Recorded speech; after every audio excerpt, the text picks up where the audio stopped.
What is up, y'all? My name is Ben Dunn, and welcome to my YouTube channel. This video makes 8 uploads in a row, so if you guys are interested in consistent daily content, hit the subscribe button. I do not disappoint. It's free, doesn't cost you anything. Earth still revolves around the sun, yada yada yada. Just the click of the button. You click a million buttons all day, might as well click this one. For today's video topic, we are going to be discussing common misconceptions about steroids, and without further ado, let's get straight into it. The first common misconception: how many people do them? The answer: more than you think. I don't think anyone really films themselves jabbing themselves in the ass with steroids because, one, it's illegal in the United States. It is a Schedule C drug, Schedule 3, the same level as like ketamine and some other substances. I don't have the schedule of drugs memorized, but yeah, possession of anabolic androgenic steroids without a prescription is illegal.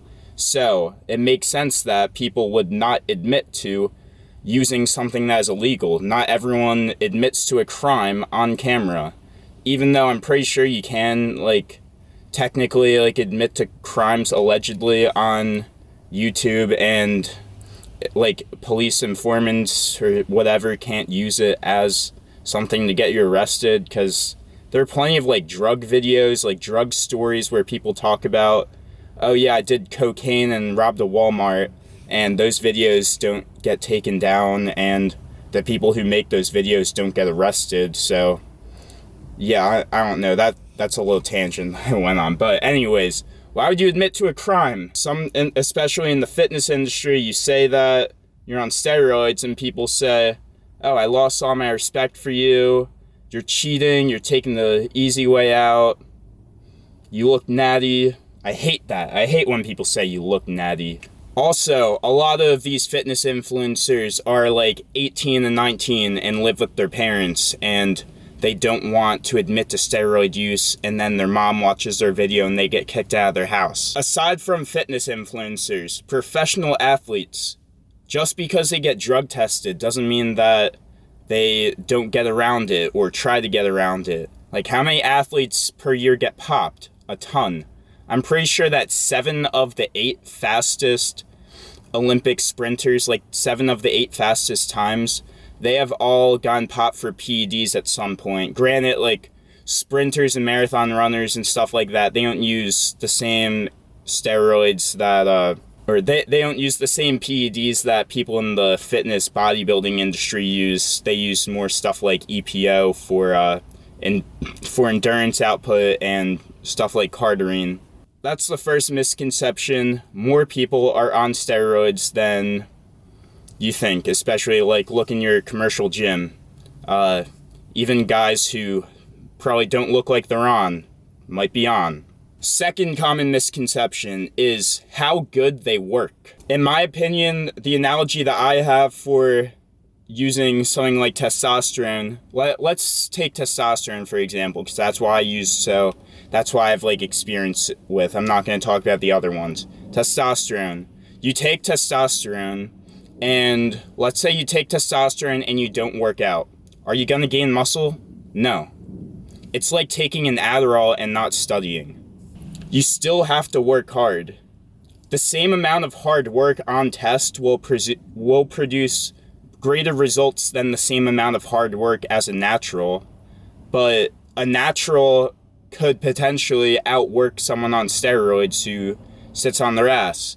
I know there's studies that say that a natural who's training gains less muscle than someone on steroids who doesn't train. Those studies don't account for the water retention that you gain as a result of testosterone. You're going to gain weight because testosterone holds more water. Also, the people in these studies aren't completely sedentary. For example, I work for physical labor, so if I was involved in this study and I was in the group that takes tests but doesn't train, I would still gain muscle just from yanking my 1,000-pound horses around. So that's misconception number 2. You still have to work hard on steroids. Misconception number 3. All steroids are created equal. I feel like there's this disconnect between Like, you have natural, like 100% natural, haven't touched anything.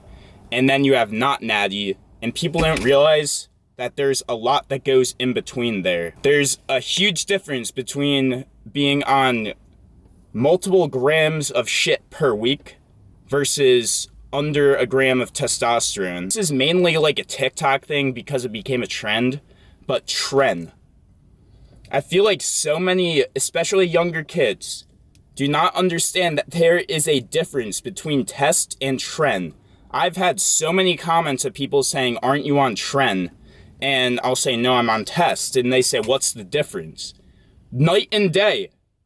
I feel like there are people who, just because of these memes, don't understand the difference between test and tren, and do a tren only first cycle. Holy shit, that is so stupid. Tren cannot be run alone. It does not aromatize into estrogen. You will fuck up your body if you run tren by itself.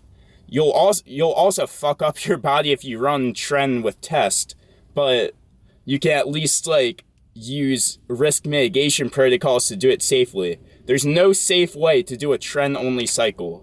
Tren is like the mother of all steroids. It's probably the most neurologically taxing. I can't really speak on this because I've never done it. So if you just look at like anecdotes and trend stories on Reddit, or Derek has a fuck ton of videos about like trend stories, like cheating on my girlfriend on tren and stuff like that. And it sounds like it makes you it turns normal people and makes them fucked up in the head. Some people respond well to it. Some people are normal. Some people it's just like a boost of confidence, but some people it will fuck you up in the head. And as someone who has had a history of like mental shit, like I'm never touching it. Right hand to God, I will never touch the compound tren. And then this video cuts to me in a few years on like tons of shit. Just kidding, it's not going to, but that would be kind of funny. If I ever take tren, which I won't, if by some miracle I ever take tren, one of you guys just remember this video, go back to it, and make a meme out of me. Misconception number 4, roid rage. So I am on testosterone right now, and I feel great. I feel calm. I don't get mad at people. Like, I don't know, I'm a nice dude. But I have had anger issues in the past. I literally got arrested last year because of my anger issues. I got arrested as a violence risk. I didn't commit a crime, but there is enough probable cause for me to beat the shit out of someone that I got detained for it and released later that night. I don't know if I ever told that story, but yeah, that happened. And yeah, I wasn't taking anything at that time, just a little drunk. Alcohol makes you more mad, or at least me. A little, like 3 shots of vodka gives me worse rage than however much test in the world. They say that it kind of like takes your personality and brings it to an extreme. So if you're a naturally angry person, you'd be more prone to roid rage. And me, I actually was a naturally angry person. So I was like, all right, now that I'm doing this, I have to take extra precautions to like control my mind, not like let the testosterone get the best of me. But I never really had any issues with it. So I guess that's just my brain chemistry responding well to it. I actually feel more calm and in better control of my emotions as opposed to I was before. Last misconception, it makes your dick smaller. No, it doesn't. It makes your balls smaller, which makes your dick look bigger. Rich Piana said it first. Someone honestly probably said it before him. But yeah, makes your dick look bigger, because it's like it's like contrast. If you have massive balls, your dick's not gonna look as big compared to your big balls. But if you have small balls, just looks like, I don't know, it's like trim the hedges to make the tree look bigger. Less problems with chafing too. Honestly, big balls are overrated in my opinion, but that's just me. Stay natural, gentlemen. Or don't. It's your choice, not mine. I made my own choice. And in my opinion, I made a good choice.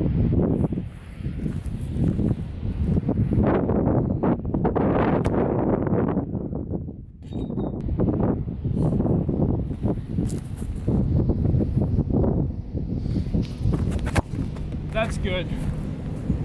Yes. 40-yard field goal, that's a PR. Get in. Get in. Sure. Take all the tests in the world and kick a 40-yard field goal. I've only been practicing for 2 days too. Road to 50 is coming soon. And then after that, 55. After that, 60. And then we're starting to break some records at that point. I'm serious. DM me your field goals and your cycles. I'm versatile, what can I say? Being big is cool, but I'm trying to max out all my stats. Next up, we should do 40 times. I could probably train to like a 4-5. Alright, 4-5, 40. 50-yard field goal. Actually, no, 4-5 and 50 yards. I'm 10 yards away from 50. I've probably had the distance before.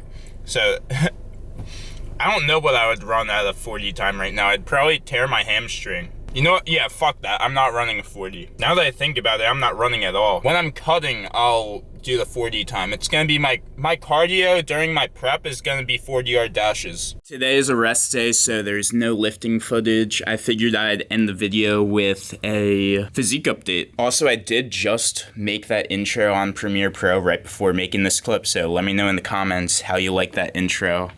I have to add like a click to subscribe, or like I need some what do you call it, captions to make it better, like a bodybuilding lifestyle random athletic shit. Oh, I got lost on the way to you in an orange sky by the ocean blue. Hope you enjoyed the video. Thank you guys so much for the support. Drop a like and comment for the algorithm below. Peace.